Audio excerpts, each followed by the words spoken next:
The Bible's Greek New Testament describes a number of things as mysteries. In the Greek, the word is mysterion, which in the New Testament means a doctrine that was secret back in the days of the Old Testament, but now is revealed. In other words, they were things you couldn't figure out just by reading the Torah or the prophets. This word is used 28 times in the New Testament. Some of them are fully explained, in fact, most of them. But some of them are yet to be fully understood, and these are the ones we're going to go over in detail in this video today. Now, in terms of those mysteries that are explained, the passage usually tells us directly like this, quote, "And Jesus answered them, 'To you it has been granted to know the mysteries of the kingdom of heaven, but to them it has not been granted.'" Matthew 13:11. So Jesus explained the mysteries of the kingdom to the disciples, mysteries not explained in the Old Testament, but now recorded in the Gospels. The epistles also describe a number of mysteries that are revealed in the New Testament. In Romans 11:25, for instance, Paul tells us that a partial hardening has come upon Israel up until the full number of Gentiles that will be saved are saved. In Romans 16:25, Paul tells us the gospel itself was a mystery. Paul reiterates that the gospel of Christ's death and resurrection were a mystery in times past in 1 Corinthians 2:1-8. There, he also explains the reason why, that the fallen angels, which he calls rulers and powers, wouldn't have crucified Jesus if they had known God's full plan of salvation in advance. So in this verse, Paul explained why God kept this a mystery. Numerous other passages call the gospel a mystery too, such as Ephesians 3:6, Colossians 1. In other passages, faith is called a mystery, as is godliness, and even Christ himself. In 1 Corinthians 15:51-52, Paul revealed another mystery, that not everyone would die before they receive transformed resurrection bodies. This mystery is sometimes misunderstood to mean that the rapture itself was a mystery, but that is not what the passage says. In fact, the rapture isn't even mentioned in this passage. "Behold, I am telling you a mystery. We will not all sleep, but we will all be changed." See, there's the mystery. "In a moment, in a twinkling of an eye, at the last trumpet, for the trumpet will sound, and the dead will be raised imperishable, and we will be changed." As you can see, it's only the change into resurrection bodies that was the mystery. Rapture isn't even mentioned. In this previous video, we discussed a number of places in the Old Testament actually where the rapture is discussed. There's a link to it down in the description after this video is done. Click on the link if you'd like to learn about those Old Testament references to the rapture. Now, in Ephesians 5:23, we learn that marriage between a man and a woman is a mysterious picture of Christ in the church. And in 2 Thessalonians 2:7, we learn that the fact that lawlessness or iniquity is already at work in Paul's day was a mystery. A hidden or concealed depravity, some sort of sin, which was working secretly and silently and preventing the revealing of the Antichrist. This is a super important mystery, and the passage probably says something different than you think or have thought it meant. In this other recent video about who the restrainer is, we discussed this mystery in quite a lot of detail. After this video is done, you can click on that link in the description and find out more about that subject as well. So, that is all the mysteries that have been revealed. However, Revelation, as you might imagine, presents several unsolved mysteries. Let's take a look at them.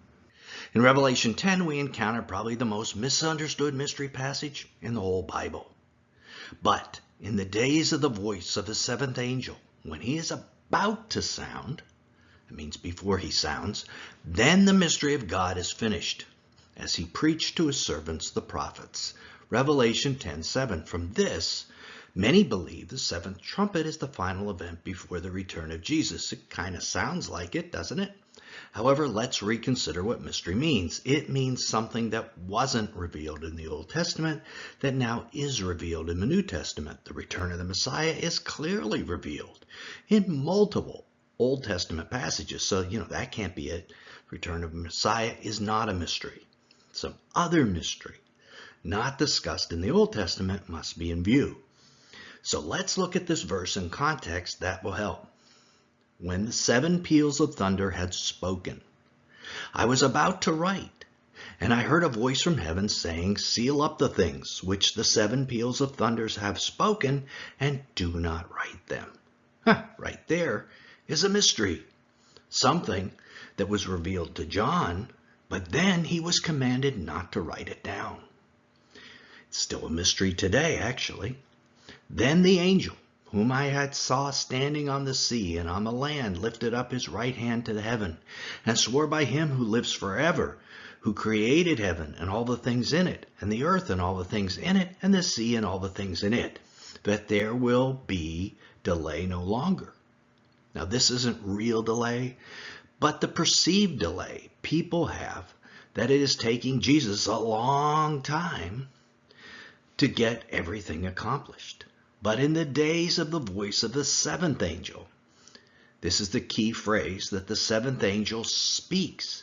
He uses his voice. It takes days for him to do this also. When he is about to sound, again, this is another key point. This happens prior to the 7th trumpet sounding. It's not the 7th trumpet. Then the mystery of God is finished. It's finished before the 7th trumpet, as he preached to his servants, the prophets. So let's consider these things in full context. The mystery of God is finished. The Greek word teleos means finished, as in it is finished, what Jesus said on the cross. This can mean fulfilled, but it more likely means everything that wasn't revealed before has been revealed. And just a few verses earlier, we see 7 things that weren't revealed. The 7 thunders. 7 statements that John was not allowed to write down. Another clue is that this happens during the voice of the 7th angel. The 7th angel is speaking something. What might he be speaking? Well, possibly the 7 thunders, or part of the 7 thunders that John was not permitted to write. In fact, what else could it be? Why would the Holy Spirit inspire this very strange interchange about the 7 thunders if they would never be revealed, right? It has to be them. So there is the mystery. The 7 thunders are almost assuredly revealed prior to the 7th trumpet, and likely by the 7th angel, or maybe by all the angels who are blowing the trumpets, all 7 of them. So this mystery isn't the completion of God's plan. Rather, it is the final revealing of what has remained hidden. And that is a big difference. The next 2 mysteries involve what is commonly called Mystery Babylon. The woman was clothed in purple and scarlet and adored with gold and precious stones and pearls, having in her hand a gold cup full of abominations and of unclean things of her immorality. And on her forehead was a name written, a mystery. This is the first. Babylon the Great, the mother of harlots and of abominations of the earth. That is the first mystery. And I saw the woman drunk with the blood of the saints and the blood of the witnesses of Jesus. When I saw her, I wondered greatly, and the angel said to me, why do you wonder? I will tell you the mystery. Here's the second, of the woman and of the beast that carries her, which has the 7 heads and the 10 horns. So the first mystery is that a world government economic system will form in the last days and be like Babylon in many ways. The second mystery is that the government will initially ride the beast empire and control it. These are mysteries because the Old Testament doesn't mention this empire at all that precedes the beast. Someone might mention Jeremiah 50 through 51, which discusses prophecies about Babylon. Don't these relate to the future mystery Babylon? I'd say many do, but it wasn't clear from the Old Testament alone that there would be a future Babylon at all. That certainly was a mystery. That, and that Babylon will rule over the beast and the 10 kings prior to them burning the body of Babylon with fire. But which Babylon? is the symbolic foreshadow of this mystery Babylon. The original Babel of Nimrod, or Babylon of Nebuchadnezzar, or is it both? If we look carefully at the passage in Revelation 17, we read that Babylon is the mother of harlots and abominations. This might mean it is the progenitor of harlots, or it might mean it is the largest harlot, as Joel Richardson points out in his book on Mystery Babylon. Certainly, if it means progenitor of, the original Babylon, the one world government of Nimrod, is a much better match, as all world governments were based on this previous first one. Now, what future government best matches this Nimrod-type government and prideful arrogance? Click right here to see what the United Nations has in mind and how they plan to move up their Agenda 2030 to just next year, 2023, and how they plan to make all nations subservient. And wait till you see who they plan to use as leaders. Till then, this is Nelson, and I'll see you